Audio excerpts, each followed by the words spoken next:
Is it a prove-it year for Auston Matthews without Mitch Marner by his side? You're listening to the Locked On Leafs podcast, part of the Locked On Podcast Network. It's your team every day.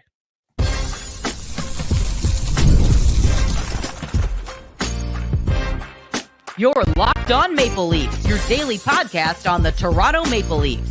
Part of the Locked On Podcast Network, your team every day.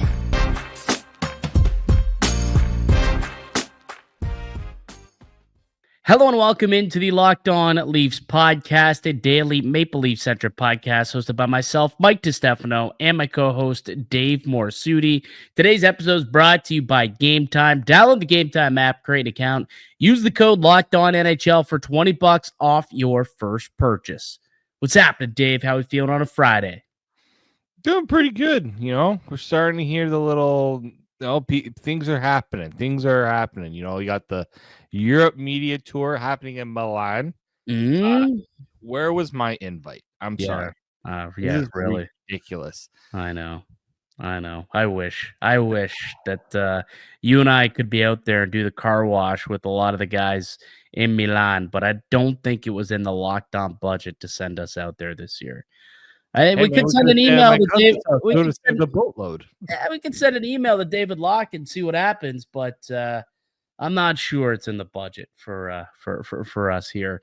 But yeah, you got the media tour ongoing. You got a couple of there's some PTO signings that have been ongoing throughout the week. Milan Lucic signing in St. Louis, so he's trying to get back into the NHL after missing out a full year last season.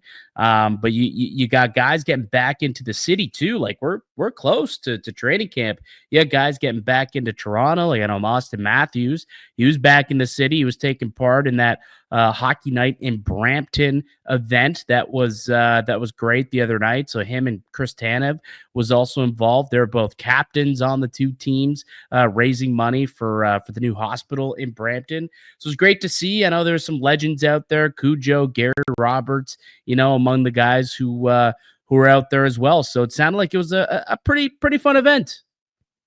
It looked like a pretty fun event. I raised a lot of money too. I mean, so it takes a lot of money to build a hospital. So I can I think it's like 2.8 billion. I think is what the goal is or that's how much they need to build the hospital. Not that they're expecting this event to pay for it all, but it's something that they've done a couple of years now, and good on Auston Matthews for as the captain. And I think it's now part of his responsibility to do things like that. And even he came out and said himself he had to do a little media at the event, and he was asked, "Why'd you want to do it?" I want to give back to the community, and as the captain, it's exactly what he should be doing. And of course, couple of beat writers weaseled their way in there. Our boy, David Alter, got his way into that media scrum, and he couldn't help but ask a question about Mitch Marner. Did you see that?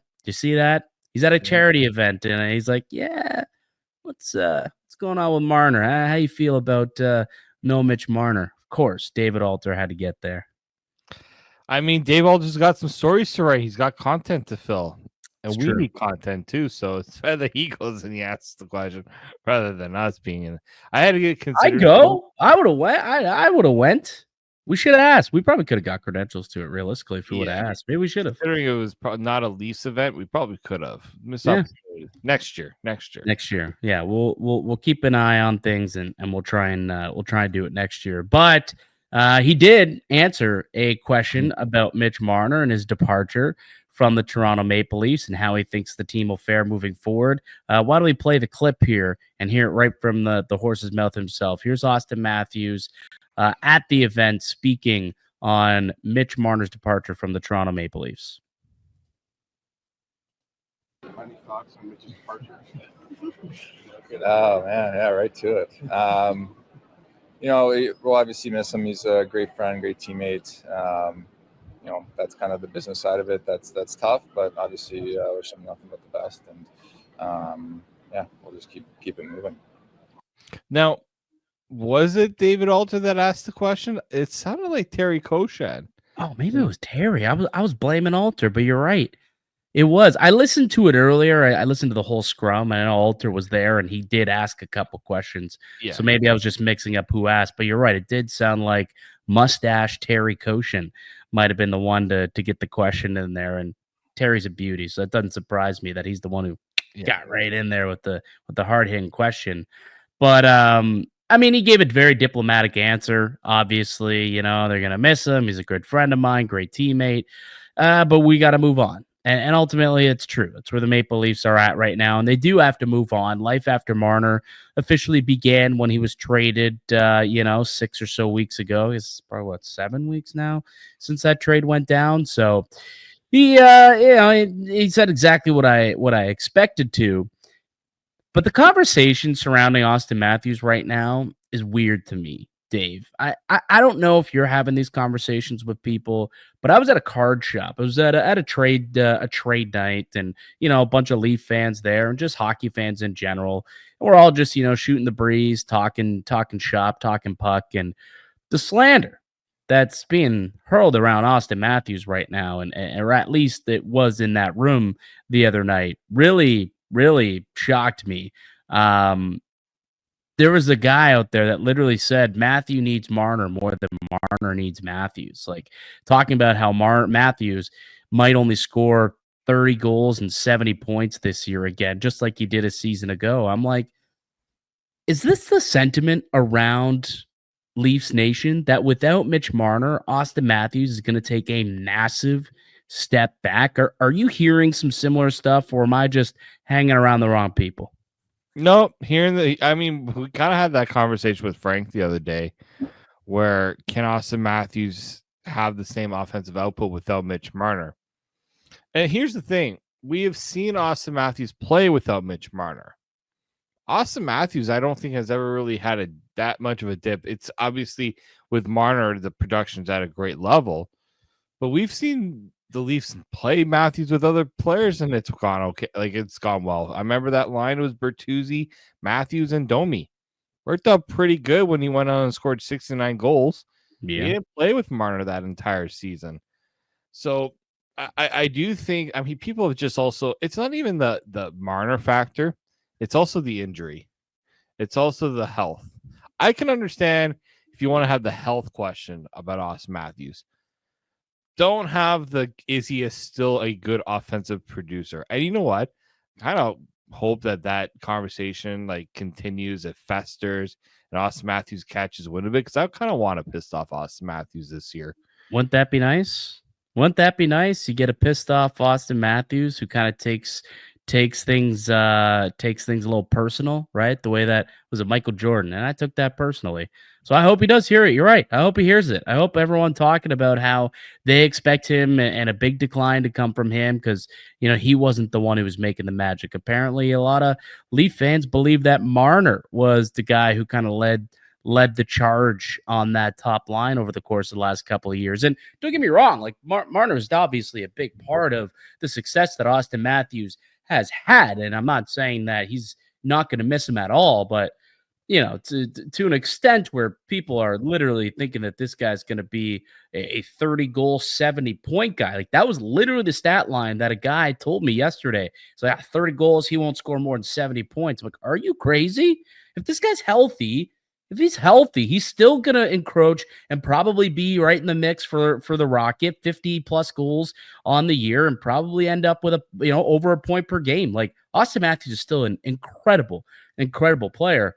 But it's interesting. It sounds as though, and this is the question that I want to ask you, and maybe we can get to this on the other side here, but is this a prove-it year for Auston Matthews, that he can drive a line and produce like a top 5 player in the world without an all-world winger passing him the puck and setting him up for those opportunities? Let's answer that question on the other side. You're listening to the Locked On Leafs podcast, part of the Locked On Podcast Network. It's your team every day.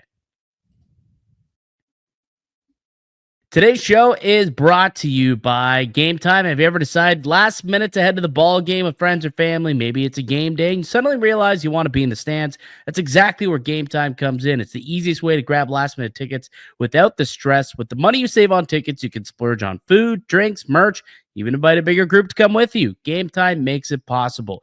Gametime makes buying tickets fast and simple. Price on the app actually drop the closer you get to first pitch, and they've got incredible last-minute deals, clear seat views, and a lowest price guarantee that takes the worry out of buying. The Blue Jays are buzzing. You're going to want to get down to the Dome to watch a couple of games. Make sure you check out Gametime and use the code LOCKEDONNHL for $20 off that purchase. Terms apply. Again, create an account, redeem the code LOCKEDONNHL for $20 off your first purchase. Download the Gametime app today. Last minute tickets, lowest price guaranteed. Welcome back into the Locked On Leafs podcast. Mike DiStefano, Dave Morassutti with you as we are each and every Monday, Wednesday, and Friday for the next couple of weeks. And then we're back to 5 days a week, Monday through Friday, once training camp kicks off in the middle of September. But I asked you this, Dave, right before we went to break. Is it a prove-it year for Auston Matthews without Mitch Marner? What do you say to that question? I think it is, just because of the noise around his whole offseason, the outlook without Marner. I also just think, it's his first year as second year as captain after, like the first year the injury and things like that. There was a lot of, I would say, frustration about how that year went. I just think Auston Matthews needs to set the tone for this Leafs team in a lot of ways. Like, he talks about taking the guys, we're looking for guys to take a step. He probably is going to be one of those guys that's going to be asked to do it too. Like, I'm not saying he needs to go and change his game completely, but I think he needs to take a more commanding presence on this team than we've seen in past years. Like, he's the alpha dog. What does that look like to you? Have you seen that from him? Oh, I've seen it, and I've seen it. I didn't really see it last year. Yeah, last year, because we know that he wasn't at 100%. This wasn't the year where he was more assertive self. He's got to get a little more selfish, and getting to those scoring areas. I do think that he's got to be the one to be the more dominant puck movers. Like, he's got to be the one with the puck on his stick a bit more. Like, in those ways, like it's usually Mitch Marner was the one that was driving things. I think it's going to be on him to drive it a bit more. Yeah, and I think that's a fair comment to make, and it probably is a prove-it year for Auston Matthews. I don't think it should be, but it is, because there's a clear sentiment within a quite significant pocket of Leafs Nation that believes that he's due for a down year, that Mitch Marner is the guy who made the magic on that line, not Auston Matthews. And don't get me wrong, again, I think that they both played a big part into it. But Auston Matthews is very capable of driving a line by himself. I mean, you look at the year that he won MVP, Ted Lindsay won the Rocket. Like, he was unreal that season. Full 200-foot player. He was unbelievable. He was healthy that year. And I think that is where you look at last season, how it went so wrong. Well, he wasn't healthy. And yeah, okay, he was able to play in, I think he played, 67 games last year? Yeah, 67 games last year. Only 33 goals, which is that's the worst goal output of his entire career. But he was not healthy for those 67 games. He got injured in training camp. Like, literally from game one of the season, he was dealing with something. So he was never at 100%. And it was very evident. Hopefully, now, yeah, we haven't seen him in practice yet. We're hoping that he was able to heal up that back and heal up that situation that didn't allow him to get to 100% at all at any point last year, whether it was through the regular season or the playoffs. But if he was able to heal up over the course of these last 4 months, yeah, I think that the Maple Leafs would be in a good spot. I think Matthews will be in a big spot to have a bounce back season and prove to everyone that he's just as capable of being an MVP caliber player, a Rocket caliber player, without a guy like Mitch Marner on his side. He is definitely good enough to be an alpha on a line and drive things. He's done that in the past, and I believe he'll do it again this year. Does he have to prove it to people? Yeah, he might have to. So you can call it a prove it year, but I do think he's going to prove it is where I'm at. Like, if now FanDuel is probably going to have an over under on his goal total. if they came in at 49.5, you feel confident that he hit the under or the over? I think the over. So you think he rejoins the 50 goal club? I think so. I think so too, man. I think so too. And there's a lot of people out there that don't believe that's the case because Mitch Marner's the one who made it all happen. He's the one that sets him up. And it's true, but Max Domi's a pretty good passer as well. Matias Michelli is a great playmaker. One of those two guys are probably going to end up being on his wing. They'll be fine. Even William Nylander might get an opportunity to go up and play with him. Just about to say, like, you can't discount the idea of William Nylander playing on his line. Yes. Yeah. I think he'd be totally fine.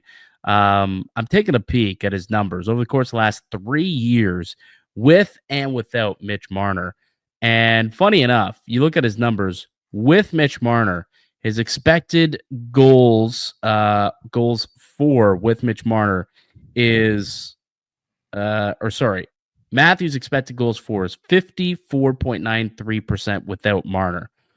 Marner without Matthews drops down to 47% without him. Now, granted, there are factors that there's reason for that. Usually when Marner is not with Matthews, he's usually playing more of a shutdown defensive role with John Tavares, so get more defensive zone starts. So there is that portion of it to consider. But when you look at Auston Matthews, he's perfectly capable of scoring with or without Mitch Marner. It does not matter whether he's on the ice. Again, goals for while he's on the ice, 60%.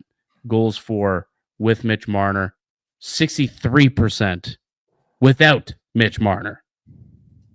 He's shown that he can score without him. So I don't know why everyone has this doubt that Matthews won't get it done, can't get it done. He's due for a down season. The down season was last year. And if he can get healthy, I think he'll get right back to being a 50-goal, 100-point captain, right in the mix for MVP again, and in the mix for Rocket, and all will be well with Auston Matthews. Well, that's it, right? I think, and we know Auston Matthews is totally capable of getting off to a blazing start, right? Yeah. Remember when he had 10 goals in 9 games? Like he was getting hat trick after hat trick after hat trick. 3 hat tricks in the first 10 games. Is crazy, right? Like this guy is totally capable of coming out of the gate hot. And I only have one hope is that they don't use him as much on the penalty kill.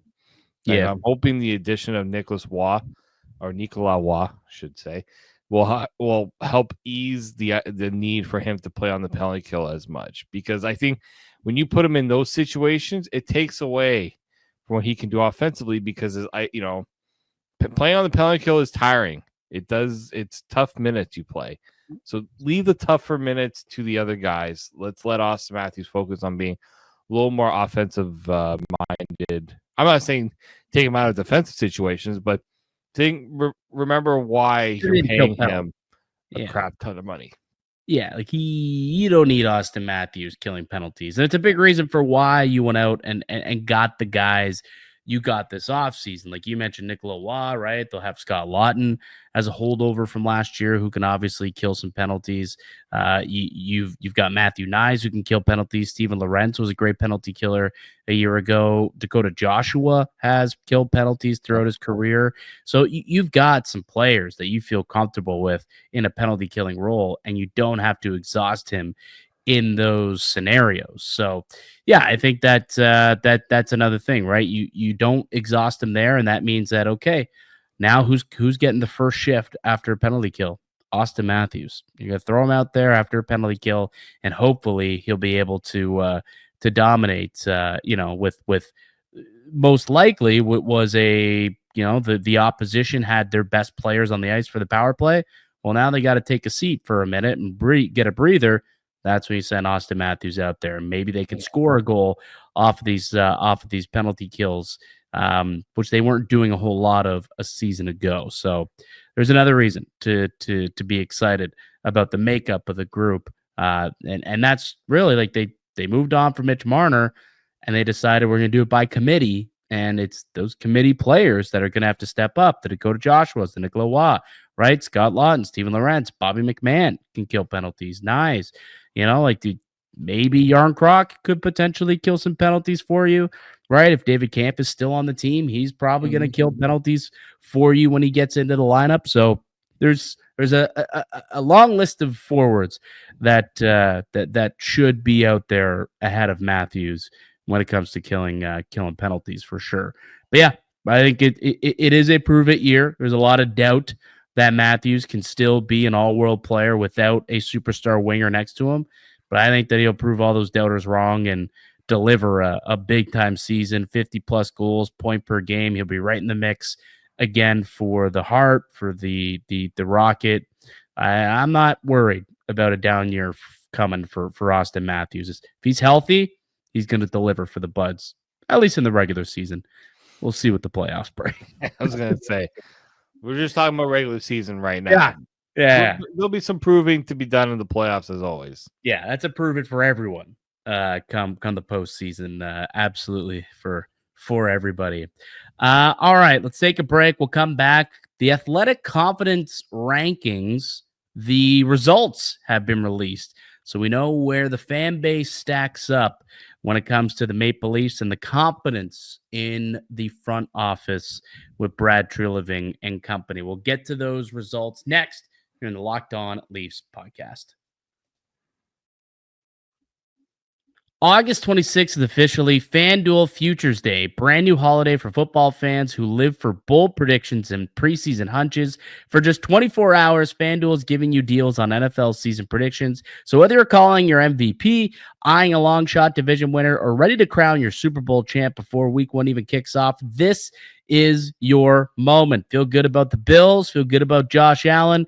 Go place a Super Bowl and an MVP wager on both of those guys on August 26th. Visit the FanDuel app today. Start planning your futures bets now because Futures Day is one day and one day only. FanDuel, play your game.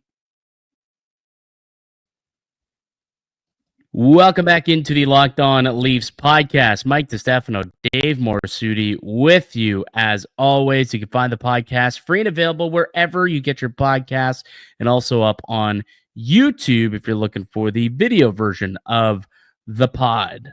So last week we had an episode where we went through we did the survey, the Athletics Confidence Survey, when it comes to your favorite team's front office, and we obviously did it for the Toronto Maple Leafs. We were quite confident with the front office and what they've done over the last few years since Brad Treliving has taken over.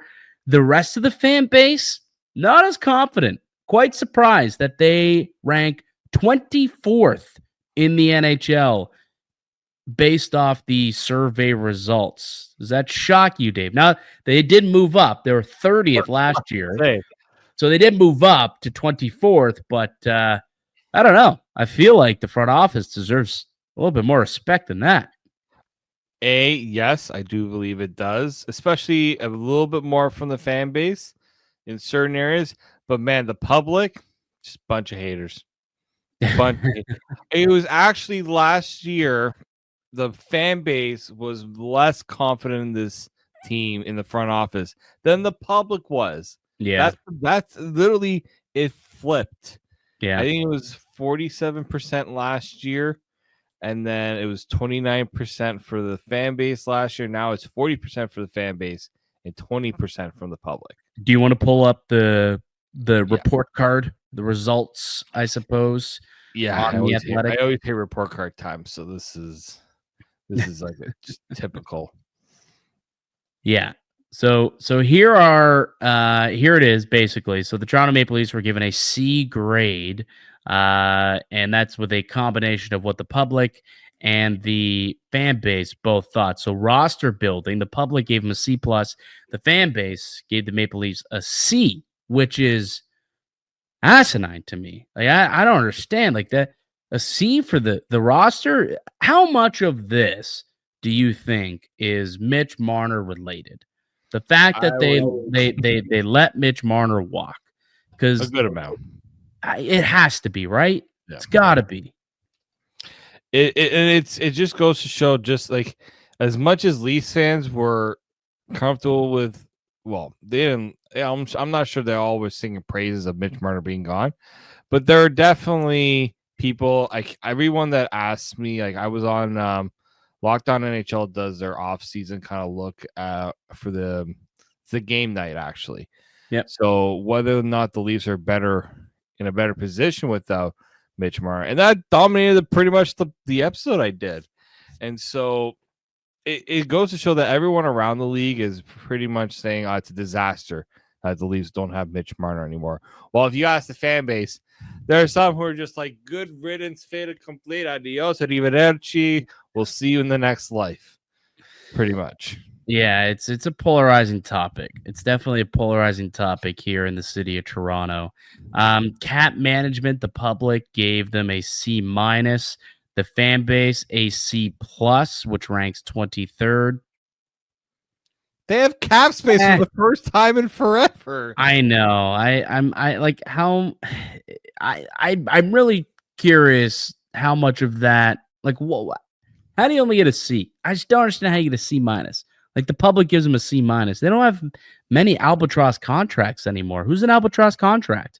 Some people, I'm thinking of the William Nylander one. I know some people feel that's an overpay, but like they don't have contracts where it's like, they don't have, like, I always say, like the Darnell Nurse type of contract, where he's not a $9 million defenseman, and they can't even get rid of the contract as they tried. The Leafs don't really have that type of contract. They actually got value. I looked at we talked about this, the Matthew Knies deal, the John Tavares deal, the Chris Tanev deal. Did you see what Frank Nazar just signed for in Chicago? Frank Nazar got more money in his second deal than Kirill Kaprizov did. Frank Nazar, what is he signed for? What, like 6.59, I believe, right? 6.5, so a share, just a little under 6.6, like pretty much 6.6. Pretty much 6.6 million for 7 years. Matthew Knies signed at 7.75. Like, we're looking at $1 million difference basically between Matthew Knies and Frank Nazar. You're gonna sit here and say that the Leafs, their cap management is a problem. Like, they got Knies at a pretty good ticket. They got Tavares at a pretty good ticket. They somehow were able to get, Auston Matthews at a pretty good ticket, all things considered. There's a couple other guys that I think are in terms of cap management, the way that they were able to get Scott Lawton at a 50% cap hit because of the way that they had 50% of that retained. You could say the same thing. There was some salary retention in the Brandon Carlo trade. Yep. Like, realistically, like Jake McCabe, that contract looks fantastic right now. The Jake McCabe deal. Outside of like Morgan Riley and I guess David Kampf and Yali Yarncroc, I can't really think of another one that's an albatross. Max Domi could probably say is paid a little bit too much, but not to the point where I'm giving them such a bad grade in terms of cap management. They finally are managing it properly, I would say. Yeah. But to each their own. So we'll continue to take a peek at this draft and develop. Fan base gave him a D+, which is I can understand it. Like, Knies and Easton Cowan are the two standouts, and then there's not anything I can understand that, but it's like also they haven't had many draft picks. Yeah, that's true. Yep. Very true. But yeah, like it's tough to grade what they've done the last couple of years because we really haven't seen even this year. Like, it's going to take time for what they've done now to really take shape. So I'm hoping that will be one of the areas that they improve on. Well, that's the thing. It's like you look at the draft and development. How many Leaf fans are looking back on the last 5-10 years, like including the Dubas era as part of their evaluation, because those guys haven't come through. They weren't drafted and developed properly. But when you look at Easton Cowan was a tree living pick, right? Danford was a tree living pick. You know what I mean? Like they're at a point where they need to wait to see how these guys draft and develop. They're not. He hasn't been around long enough to really know how this group does drafting and developing. And they brought in a brand new head scout too, right? So a D plus, all right, I could take it, I suppose, because they have not really pumped out a whole lot of talent outside of Matthew Nyes. Really, is it? We'll see on Easton Cowan. So I could see it, but I also think that there's a long runway before we can really judge this specific group and how they've done. Trading, public gave the Leafs a C plus. The fan base gave them a C. Apparently, a lot of people still holding Treliving accountable for the Calgary situation, and that's a big reason why the Leafs decided to, or the fan base gave them a C. Because there's a couple comments down below, and one person said, "quote I think Treliving has improved." I have concerns about the Leafs turning into a retirement home. Which one was it? Sorry. I'm trying to find here. I think Treliving has improved the team's depth, giving himself flexibility to get another impact forward during this season. But his dubious track record with trades in Calgary make me wary. Yes, that's it. That's it. Which is fair. We've had those conversations many times on this podcast, but he hasn't made any terrible trades as a Maple Leafs general manager. So I guess it just is open to interpretation. Are you including his time in Calgary in your evaluation process of how confident you are, or did you just take a look at the few years and the small body of work he's done in Toronto? I guess that kind of will make it differ on how you answer that question. I also have the retirement home comment yet. I have concerns about the Leafs turning into a retirement home. Jeez. The Leafs need to focus on a path of sustainable strength rather than burn assets on deadline moves constantly. We need a mix of young and old, similar to what Dallas has been able to achieve through strong drafting. Well, ladies and gentlemen, guess where the guy that is now leading your draft team came from? The Dallas Stars. Yeah. I think Brad Treliving has got the message, but it's also like he came into this without many picks. So like when you've already traded so many picks, like you can't just decide, we're just not going to be trading them now. Like I understand you need to bring in young talent, but drafting isn't the only way to do it. They've got a few college signings that they're hoping can, with some right development, can do it as well. Like it doesn't always have to be a draft pick to go acquire young talent. Yeah. What else was on the list there? Free agency, both the fan base and the public both gave them C pluses. Vision, the fan base gave them a C, the public a C plus, and in total, they were both given C's. So actually, the public, interesting. The public for the total has them ranked at 21st, yet the fan base has them ranked at 25th. Yet, when you look at it, change in confidence over a year, the public is less confident than the fan base is, which is kind of funny. It is kind of funny, and it's also kind of typical. Yeah, I guess. Yeah, it is kind of typical. But I feel far better than 24th. I mean, like you look at some of the teams that are ranked ahead of them. Like I have question marks. Like the Detroit Red Wings. I mean, the Yzer plan is the most confusing thing of all time. I have no idea what the plan is. There's no identity in that rebuild. It's not even a rebuild. I really don't know what Steve Yzerman's doing in Detroit. So that's a situation I don't love. That I think the Maple Leaf situation is much better. I feel far better about that situation than I do in Detroit. The Pittsburgh Penguins, you feel good about where Kyle Dubas is leading the Pittsburgh Penguins? I certainly do not. I can tell you that. Fan base gave him a B in Vision. Their fan base had them as a B minus, the 13th best. A B minus, according to their fan base in the Pittsburgh Penguins. The public gave him a D plus. That's probably the biggest difference, I would think. Biggest separation there between the public and 65% was the confidence change. Like, yeah. I don't get that one. Like every day we're talking about is Kyle Dubas going to trade Sidney Crosby, and the fan base is happy with the vision of where the Pittsburgh Penguins are. Give me a break. Yeah.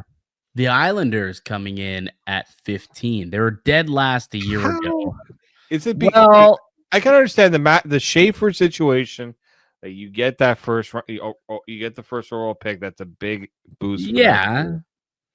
But I'm sorry, like there's been some okay, maybe under this new regime with Lou finally Well, what gone. it is. Well, I think that's what it is. Because if you look, it's all about all right. Lou Lamoriello's gone. Now we have Matthew Darsh, who helped build a pretty solid foundation in Tampa Bay. I would be pretty excited about that too. I don't blame the Islanders fan base for giving them a B rating. I would be pretty stoked as well. If I think they've had a good summer too. Like I thought that they had a really productive summer. Oh, they also traded Noah Dobson. Which... Yeah, but they're a rebuilding team and they got 2 high draft picks and they made them work with a couple of solid selections there and they brought in Matthew Schaefer. I think they made a couple of signings as well in free agency that I didn't mind. I don't know. I'm not as like Drouin going there. It's not a bad move for them to try out Drouin with Patrick Roy. Yeah, I'm not as up in arms about that one as you are. I just think are they that much ahead of the Leafs in terms of confidence? Yeah, I guess it's too soon to tell. 32nd ranked team last year. Like they jumped up. Was that 17? A lot. Spot? Yeah. It's too early to tell, I guess. That's that's my feeling is just like everyone's all giddy about one off season. How many teams in the top 5 do you think, Dave? Don't look at it.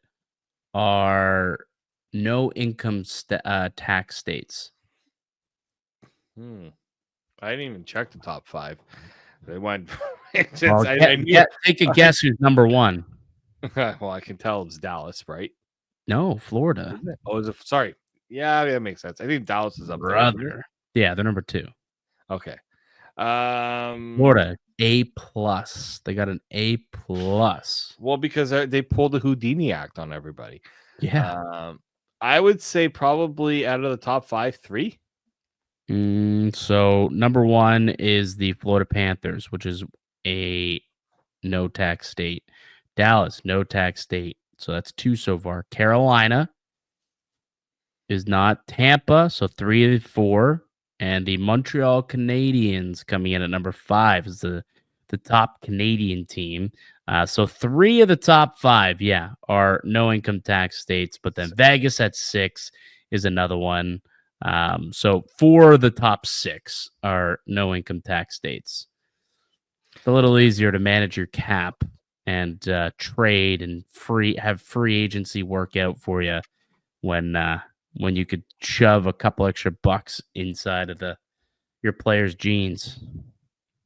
Yep. Well, we've had that conversation many times before. Yeah, we have. Really, by the way, 6th on the list, Vegas Golden Knights. So yeah, I know. Were you not listening? I literally said that, Dave. I said 4 of the top 6. Well, okay, but how about top 10? Do we have? I didn't see anyone else. I'm just doing a quick. No. I think there's only 6 or 7 teams that are no tax states. One of them being Nashville, which you're not after Nashville season. We're not gonna be there. That's for sure. Nashville, come on, get it together. I think were they last? Was that last? Who got last? Who got last? Oh, I should know this. Because Boston, I think. Is it Boston? No, sorry, Buffalo. That makes sense. Yes. It's Buffalo, Nashville. D- is across the board. From the fan base. The fan base gave them a D for draft and develop. Oh, God. Yeah, it sucks. I don't blame them. Like, again, if things don't go well this year, like Rasmus Dahlin probably gonna ask out. Yeah, Tage Thompson and Alex Tuck, and they'll all go off and win Stanley Cups and be big reasons for it. Everyone else seems to be doing it. Yeah. The all former Buffalo team is wild. It is wild. Locked on Sabres. Where's the list? I want that list. Well, what do you think the all former Leaf squad would look like? Why don't we do that on Monday? Let's do that. Let's do that for Monday's show. Yeah, that's some fun summer content. We'll do the all former Maple Leaf squad. We'll make the all former Maple Leafs team So we'll unveil that to you guys on the next podcast on Monday. But that'll do it for us here today on the show. I'd like to thank you all for listening and supporting the podcast. You can subscribe to the Locked On Leafs podcast on all platforms and receive daily Leafs content. Follow myself on Twitter at Mickey_Canuck. Follow Dave at D_Morassutti, and follow the show as well at Locked On Leafs on Twitter and on Instagram. We'll be back with another episode for you guys on Monday. Enjoy your weekends, folks. Go Leafs, go. Until then, keep it locked right here on Locked On Leafs.